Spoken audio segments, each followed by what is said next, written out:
বিবাহিত সংসার জীবনে নানান রকম যন্ত্রণার মধ্যে একটা মারাত্মক যন্ত্রণার কথা, যে যন্ত্রণার কথা আপনাদেরকে কেউ বলবে না, আজকে আমি বলতেছি।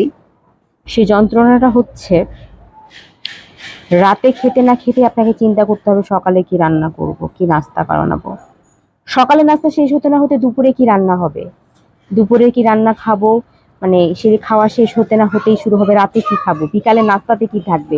এই যন্ত্রণা থেকে হাজবেন্ডের সাথে জামাইয়ের সাথে ঝগড়া করা অনেক সহজ, কিন্তু প্রতিদিন কি রান্না করব এই যন্ত্রণা আর নেওয়া যায় না। যেদিন আমার শাশুড়ি রান্না করবে সেদিনও আমাকে এই যন্ত্রণা নিতে হয়। উনি আমাকে ফোন দিয়ে জিজ্ঞেস করবে অফিসে আজকে কি দুপুরে রান্না হবে, সেই ডিসিশন আমাকে নিতে হবে।